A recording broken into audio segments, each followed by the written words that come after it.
आपने बताया कि अजान के दौरान इस्तिंजा खाने में नहीं जाना चाहिए, लेकिन बाज़ औक़ात ऐसा भी देखा है कि मगरिब की अजान हो रही है और लोग वुजू खाने पर बैठे अजान का इंतजार कर रहे हैं और अजान हो जाने के बाद वुजू कर रहे हैं, तो जमात जाने का भी खतरा है। तो ऐसा करना चाहिए कि नहीं?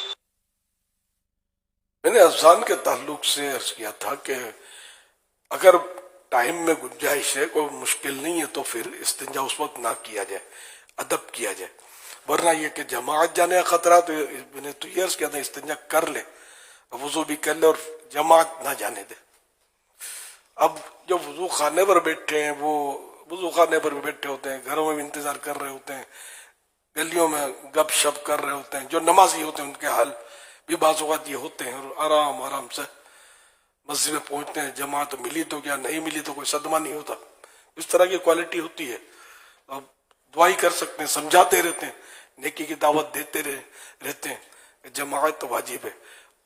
जानबूझकर तकबीर उला का जो सवाब है, फजीलत, ये भी क्यों छोड़े। तकबीर उला के अपने फजाइल हैं, बहुत फजाइल हैं। तकबीर उला उसको कहते हैं जो नमाज इमाम शुरू करता है और पहली बार अल्लाह अकबर कहता है। हम अकेले में जब नमाज पढ़ते हैं तो पहली बार अल्लाह अकबर कहते हैं यूं करके, ये तकबीर उला इसको बोलते हैं। तकबीर तहरीमा भी इसको बोलते हैं। तो तकबीर तहरीमा का सवाब पहली रकात के रुकू में भी अगर इमाम के साथ हम शामिल हो गए, पहली रकात मिल गई इमाम साहब के साथ, तब भी ये तकबीर तहरीमा का सवाब मिल जाता है। लेकिन जाहिर है कि जितना शहद डालेंगे उतना मीठा होगा। इमाम जब अल्लाह अकबर कहता है तो हम अगर इमाम से पहले अल्लाह अकबर कह लेंगे तब तो नमाज होगी ही नहीं, ये ज़हन रखिए। इसलिए इसका बेहतर तरीका यही है कि इमाम के साथ हम मौजूद हैं, जमात कायम हो रही है, इमाम ने अल्लाह अकबर कहना शुरू किया, तो इमाम जब बर पर पहुंचे अल्लाह अकबर, तो अब मुक्तदी जो है वो अपनी अल्लाह पर शुरू करे तो वो इमाम से आगे बढ़ ही नहीं सकता, कि बर में मद वगैरह तो है नहीं, बर फौरन हो जाता है। तो अब अल्लाह अकबर आप कहेंगे, तो ये है। और अल्लाह अकबर कह चुका इमाम, क़िराअत शुरू कर चुका, तब भी हमने अल्लाह अकबर कहा, तब भी है तो जायज।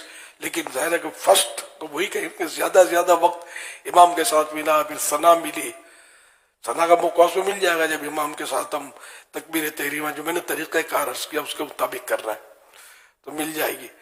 पूरी क़िराअत आप नमाज के अंदर रहते हुए सुन पाएंगे, फर्क तो पड़ेगा ना। इस तरह पूरी नमाज यूं हासिल करें और पहली सफ ले। अब ये तो दिन नेकियां कमाने के, इसमें भी हम लोग सुस्ती करते हैं, और नेकियां कमाने के लिए जमा हुए एतिकाब में फिर भी सुस्ती करते हैं। तो ऐसा ना करें, अल्लाह सबको तौफीक दे। और जो वुजू खाने पर बैठे हुए टाइम पास करते हैं, अजान का इंतजार करते हैं, फिर वुजू करते हैं, वो भी ऐसा ना करें। जितना जल्दी मस्जिद में आकर नमाज का इंतजार करने बैठ जाएंगे उतना सवाब आपका ज्यादा होगा। कि हदीस पाक में कि नमाज का इंतजार करने वाला भी नमाज में है। तो अब मस्जिद में आकर अभी भी जो बैठे हुए असर में, तो मगरिब के इंतजार की नीयत कर लें कि मैंने मगरिब पढ़नी है यहाँ, और अपनी सफ जहाँ बैठे हैं आप, जहाँ असर पड़ी सलाम फेरा, मेहरबानी करके इस जगह को मत छोड़ना। आगे सरक कर भी बैठेंगे ना तो हो सकता है कोई आपकी जगह पे आके बैठ जाए, फिर लड़ाई शुरू हो जाए, फिर ये कि खुदा न खास्ता गुनाह का सिलसिला भी शुरू होगा। आपने जगह छोड़ी। खैर अखलाकी तौर पर बैठने वाले को नहीं बैठना चाहिए, जबकि अंदाजा हो जाता है कि थोड़ा आगे बैठा हुआ तो फिर पीछे आगे आकर सब में खड़ा हो जाएगा, लेकिन लोग बैठ जाते हैं, बाजू रश होता है ना। यहाँ समझाते रहते हैं तो अभी फलांगने का सिलसिला और आज तो नजर नहीं आ रहा, ना कुछ ना अभी आएंगे शायद बाहर के, तो वो मौका कोना काचा देखकर वो आगे आकर बैठ जाएंगे, फिर वो मसाइल करते हैं बाजू का। अल्लाह सबको हिदायत है, हमें लड़ाई नहीं करनी है, ज्यादा तो ये होगा हम पीछे चले जाए। हाँ, इसमें आप छोटे बाप के नहीं होंगे, आप बड़े बाप के होंगे, जो लड़े हो छोटे बाप का, और जो अमन कायम करे हो बड़े बाप का। आखिरत में तो बड़ाई उसी को मिलेगी ना, कि जो गुनाहों को दबाएगा और नेकियों को उभारेगा।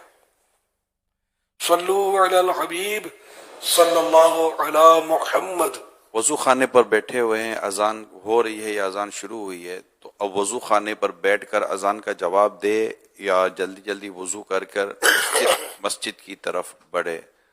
वो मगरिब की बात की थी, मगरिब में वक्फा कम होता है और रमजान में नहीं करते होंगे अजान का। रमजान में कबाब समोसे कौन खाएगा मस्जिदों में?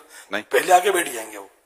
अब ये हो सकता है कि खा पी के फिर वुजू खाने पर जाके बैठ जाते हो तो कह नहीं सकते, लेकिन इतना वक्फा नहीं मिलता। तो रमजान शरीफ के अलावा ऐसा करते होंगे कि वो वुजू खाने पर बैठते, कि मगरिब अजान के फौरन बाद होती है। असल में चबाने वाले को तो वक्फा नहीं मिलेगा, निगलने वाले को मिल जाएगा। 2-4 समोसे धक्के मारकर अंदर भेजकर फिर वजू खाने पर जाकर बैठने में पता नहीं वो ने हो सकता है बॉर्डर पर बैठकर समोसा कबाब को खाता हुए कि फौरन धक्का मारकर अंदर जाएंगे ना फिर जाके बैठ जाए। लेकिन अगर जनरली अपनी देखो, जो जेब से नहीं खाएगा ना वो बॉर्डर पे उसको नहीं मिलेंगे।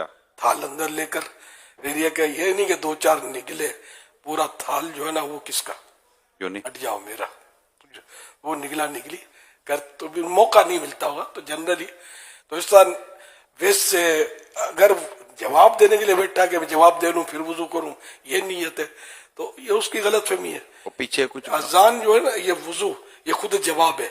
जी हाँ, ये इजाबत बिल कदम, यानी कि कोशिश के जरिए भी जवाब है ये। तो अजान का जवाब वुजू, उस नमाज के लिए अगर वुजू कर रहा है तो ये उसका जवाब है, और साथ में जबान से भी जवाब देता रहे, वुजू भी करता रहे, दोनों काम हो सकते हैं। तो कोई वो तो नहीं है मना, सवाब ही सवाब कमाता रहे। और जमाअत पहली सब में आकर कोशिश करे, लेकिन ये नहीं किसी को धक्का मारना पड़े, किसी को हटाना पड़े, ऐसा करना नहीं है। जगह है, गुंजाइश है, अपनी कोनी नहीं लगती, लात नहीं लगती, किसी को घूरना नहीं पड़ता और जगह है तो आके बैठ जाए। वरना ये ध्यान में रखें कि जरर जो है ना ये ज्यादा खतरनाक होता है नफे से। जल्बुल मसाले है, बोलिए जो है ना तो दरउल मफासिदी अहम्मु मिन जल्बिल मसालिह, मफासिद का दूर करना, ज़रर का दूर करना ये मसलिहतों के हासिल करने से ज्यादा अहम होता है। यूं मतलब ये कि किसी को भी नुकसान ना हो, जर्रा बराबर किसी को हमारे आने से नाहक तकलीफ ना हो। और खामा का वो हमसे खार खाता है तो उसका तो हल नहीं है। तो नाहक तकलीफ ना पहुंचे इसका ख्याल अगर आप मस्जिद में नहीं करेंगे, एतिकाफ में नहीं करेंगे, माह रमजान में नहीं करेंगे, तो क्या बाजार में करेंगे जाके जहाँ होते ही हंगामे। तो ये कि बिल्कुल अपनी जात से किसी को तकलीफ नहीं पहुंचनी चाहिए। तो मोतकिफिन बड़ी ख्वाहिश रखते हैं पहली सफ में हमें नमाज मिले, जो रखते हैं बिल्कुल होनी चाहिए। और अब जैसे कि मगरिब पढ़ी, मगरिब पढ़ने के बाद 2-3 जैसे 4 मुख्तदी हैं, इनकी अंडरस्टैंडिंग है कि यार मैं जा रहा हूँ, मैं यहाँ अपना रुमाल रख के जा रहा हूँ। अब वो रुमाल रख कर मगरिब पढ़ के जाए और बाहर जाए, खाना खाए, इस्तिंजा करे, वजू करे और यूं 15-20 मिनट आधे घंटे के बाद पौने घंटे वापस आए और इस दौरान कोई आकर बैठे तो कोई बोले कि भाई ये फलां की जगह है, तो वो तुम्हारे समय रुमाल लग कर गया है। तो वो बोले कि यार भाई ये तो आधा पौना घंटा हो गया, तो गया है खाना खाने के लिए गए हुए हैं, तो इसमें थोड़ी इसकी जगह को रुकेगी। तो अब दोनों में से दुरुस्त कौन है, वो जो उसकी जगह आकर बैठना चाहता है वो, या वो जो रुमाल लगकर आधा घंटा, पौना घंटा, 1 घंटा चला गया, बुकिंग करके चला गया, किसी की जिम्मेदारी लगाकर चला गया कि यार किसी को बैठने नहीं देना, मैं आ रहा हूँ। तो इन दोनों में से कौन बेहतर है, क्या करना चाहिए, क्या नहीं करना चाहिए, ताकि हमारे मुतकिफिन को इस बात में हिदायत मिल सके कि बेहतर क्या है और दुरुस्त क्या है। आपसी नाराजियों, लड़ाइयों, झगड़ों, बहसबाजियों की इस्लाम हौसला शिकनी करता है। ये सूरत जो आप बता रहे हैं ये लड़ाई झगड़े वाली है। तो इसमें ऐसा है कि अगर ज्यादा वक्त लगेगा तो अपनी जगह छोड़कर चला जाए, कोई चादर वगैरह ना रखे कि यही मसाइल होंगे, कोई हटा के बैठ जाएगा, फिर वो लड़ाई शुरू। और अगर पहले सब में पहले से बैठा हुआ है और अब पेशाब की जरूरत पेश आई, वुजू करने की जरूरत पेश आई, तो अब 2 जो अगर बैठे हुए या कोई एक आध बैठा हुआ है तो उसको ये अपनी चादर के मैं अभी वुजू करके आया, तो इतनी देर में तो किसी की भी समझ में आएगा 5-7 मिनट तो हुए ही है, इस्तिंजा वुजू करके बेचारा आ गया, वुजू करके इसकी जगह है, तो शायद झगड़ा ना हो। वरना फिर वही जैसे आप फरमा रहे, खाए पिए और घूम घाम के आए और फिर बोले मेरी जगह, तो ये अलॉटमेंट मस्जिद में नहीं होता किसी की जगह का। और वैसे मैंने आपको कल भी गलबना हदीस सुनाई थी कि हदीस पाक में ऊंट की तरह एक जगह अपने लिए मस्जिद में मुकर्रर करने की मुमानत की गई है। तो यूं मतलब है कि इस तरह कब्जे ना करें जगह पर, कभी इधर कोने में बैठ के, कभी उधर बैठ के, कभी बीच में बैठ के, जहां जगह मिलनी पहली सफ चाहिए, मगर वही कि किसी को भी किसी तरह का जरर ना पहुंचे, वरना आपके लिए दूसरी सब बेहतर है, तीसरी सब बेहतर है, खुले आसमान तले बेहतर है। ये बार बार ऐलान करते हैं खुले आसमान तले का, और ये समझ नहीं पड़ती होगी। अब ये वो समझाना चाहिए, ये क्यों बोलते खुले आसमान में सफे, ये समझ लो रास्ता खुला रखे, ये रास्ते के लिए नहीं बोला जाता यहाँ। ये जो खुला आसमान जो है ना फैजान मदीना आलमी मदीना मरकज में, ये दरअसल फिनाए मस्जिद है। तो जो सवाब अंदर जो बैठे हुए ना जो नमाज पढ़ेंगे उसमें और इसमें फर्क है, एक तो ये। और जब तक मस्जिद में, जिसको आईने मस्जिद बोलते हैं, आईने में भी कोई समझता नहीं होगा शायद कि यहाँ ये नया लफ्ज सुना कि ये यहाँ आईने मस्जिद है, हर जगह मस्जिद होती है। तो यानी जो मस्जिदियत के लिए फिक्स है, नमाज के लिए फिक्स है वो जगह, तो उसमें मतलब पहले भरनी चाहिए।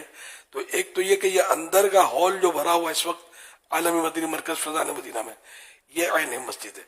दूसरा मेज़ेनाइन, ये देखो इसी की सीध में बना हुआ है, ये भी आईने मस्जिद है। इसके ऊपर जो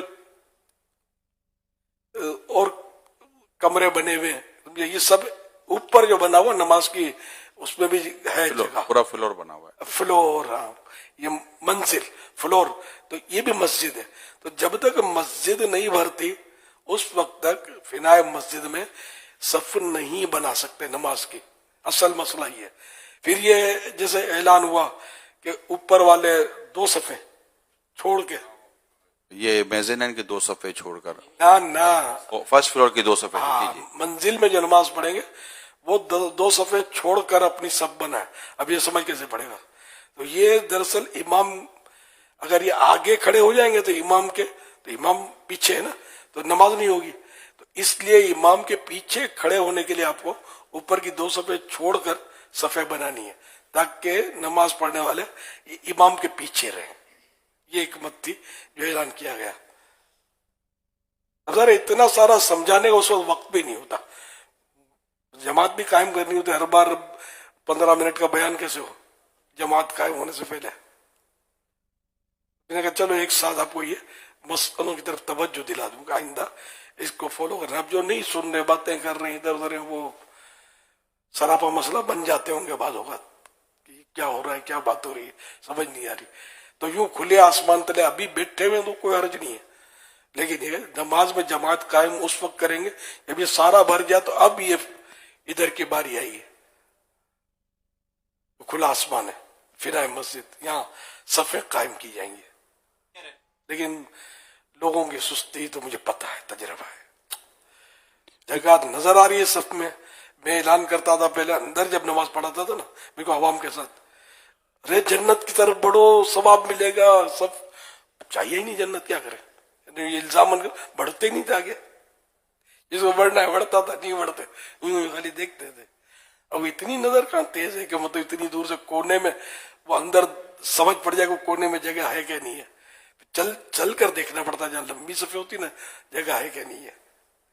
तो अगर नहीं भी मिली जगह तो कोई हर्ज नहीं है, आपने ये चला अल्लाह के हुक्म और अल्लाह और रसूल के हुक्मों पर अमल करने के लिए, तो इंशाअल्लाह इसका भी सवाब भी मिलेगा आपको, चलने का भी, भले जगह ना मिले।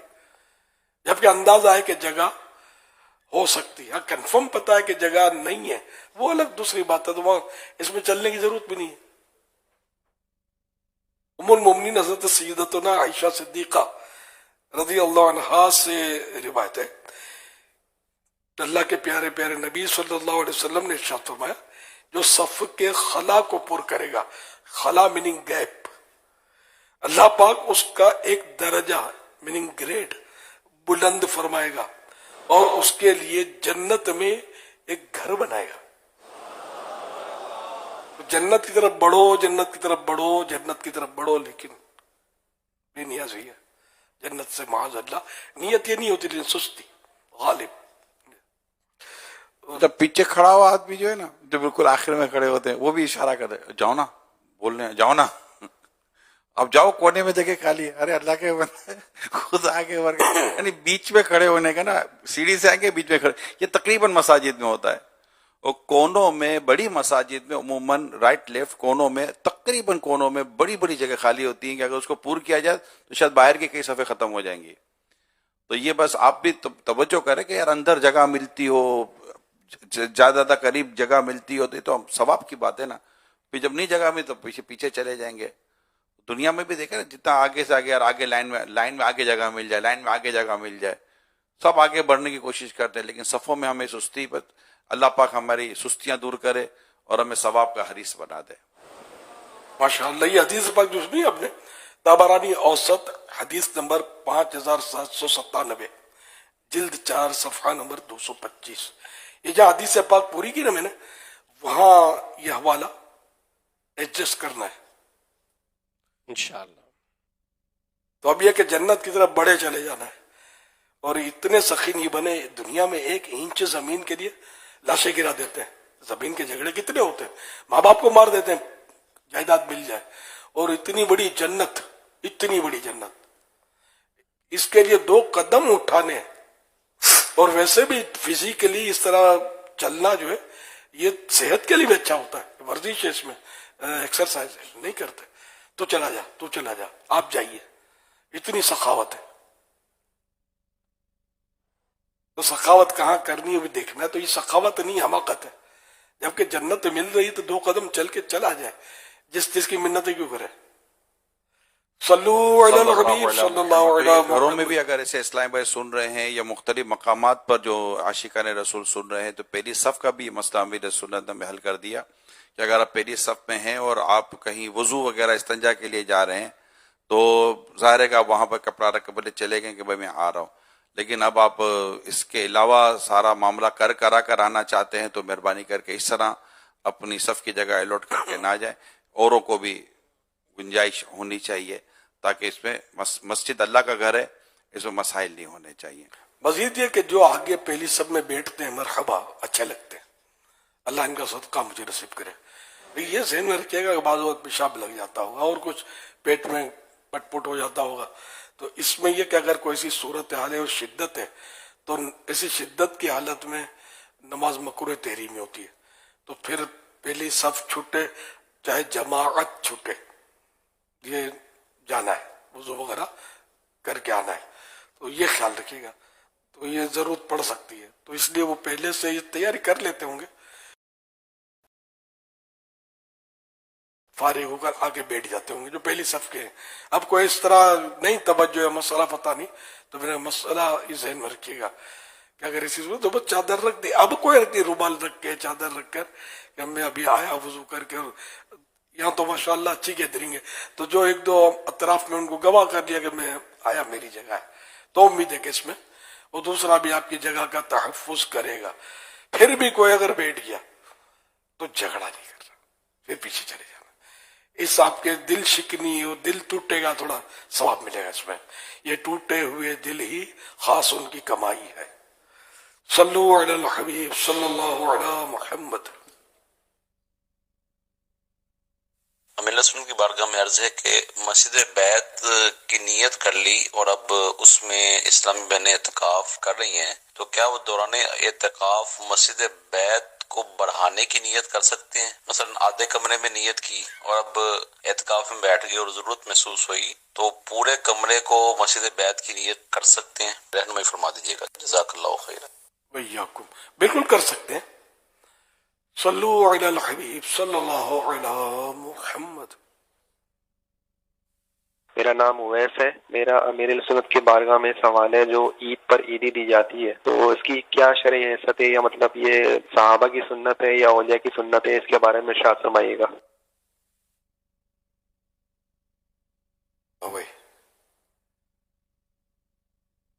इस ईदी के ताल्लुक से तो कभी पढ़ा सुना मैंने भी नहीं है कि, लेकिन ये कह के हदिया देना, तोहफा देना, ये हदीसों से साबित है। तो ये खुशी के वक्त तोहफा देते हैं। ईदी एक्चुअली तोहफा ही है, गिफ्ट है ये। तो गिफ्ट देना ये शरीयत में मना नहीं, बल्कि इसके पजीरा ही है। हदीस बगन तहादो तहब्बु, हदिया गिफ्ट दो, मोहब्बत बढ़ेगी।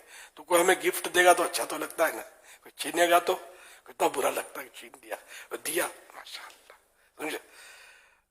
तो ये मतलब है कि ईद के दिन ही हमारे यहाँ मुसलमानों में राइज है कि छोटे बच्चों को तोहफा दिया जाता है। फिर बच्चों का दिल खुश करना जायज तरीका पर, ये मुतलकन जायज है। और हदीस पाक में एक है, हदीस पाक के जो जन्नत में दारुल फराह बैतुल फराह, इस पे दारुल फराह, जन्नत में एक घर है जिसका नाम है दारुल फराह, यानी खुशी का घर। ये उसके लिए कि जो किसी बच्चे का दिल खुश करे।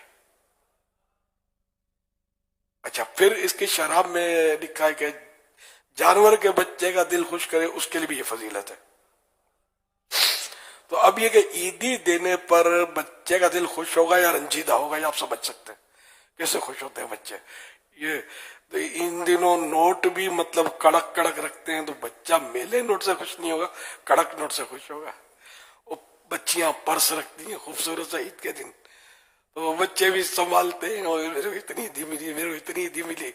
ये एक खुशी के मौके पे एक खुशी का इजहार, और ये बच्चे का दिल खुश होगा। और ये हदीस पाक मैंने आपको सुना दी कि उसके लिए जो बच्चे का दिल खुश करे, उसके लिए जन्नत में एक घर है जिसका नाम है दारुल फराह, खुशी का घर। बिल्कुल बच्चों को ईदी देनी चाहिए।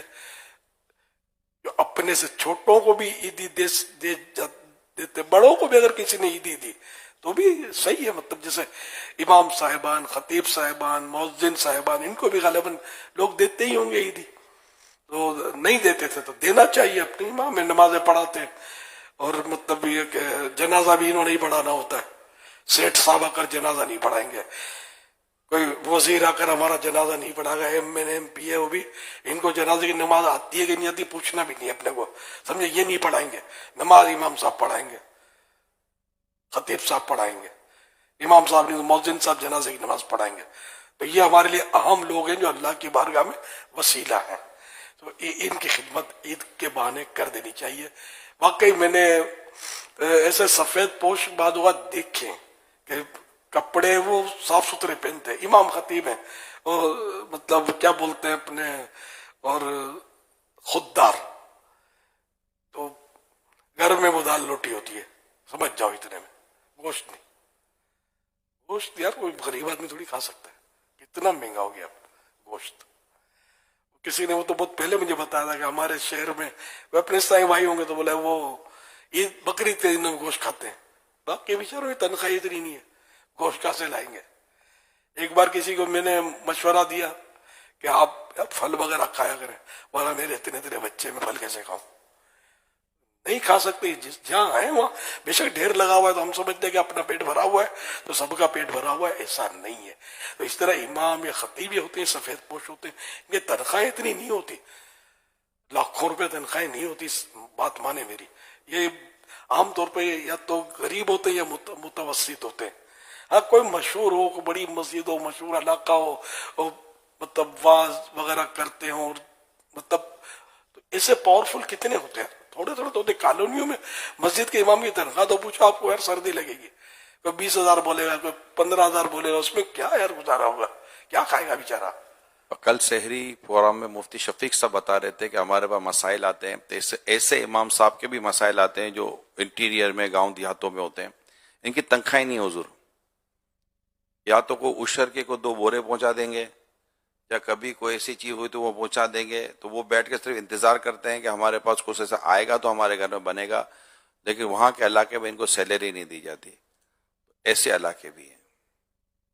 ये हमको समझना चाहिए कि अल्लाह ने हमको दिया है, तो ये वो अहम तबका इमाम मुअज्जिन वगैरह कि ये ना हो तो कम से कम इस्लामी मुआशरा जो है ना वो नजर ना आए।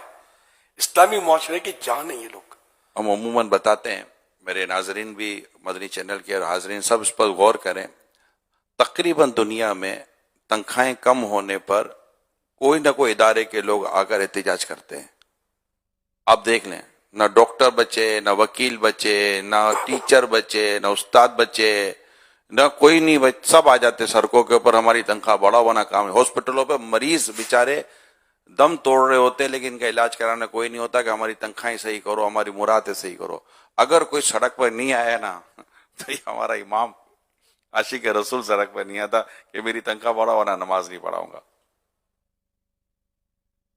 इतने खुददार होते हैं, इतने माशाअल्लाह। देखे ये मस्जिद नहीं छोड़ते, ये अपनी जिम्मेदारी नहीं छोड़ते, अपनी नमाज नहीं छोड़ते कि नहीं यार हमारी जिम्मेदारी मुसलमानों को नमाज पढ़ाने की है। तो हमारा काम है कि एज ए सोसाइटी हम इनके लिए अच्छा सोचे और उम्दा सोचे। सल्लु अलल हबीब सल्लल्लाहु अलैहि मोहम्मद।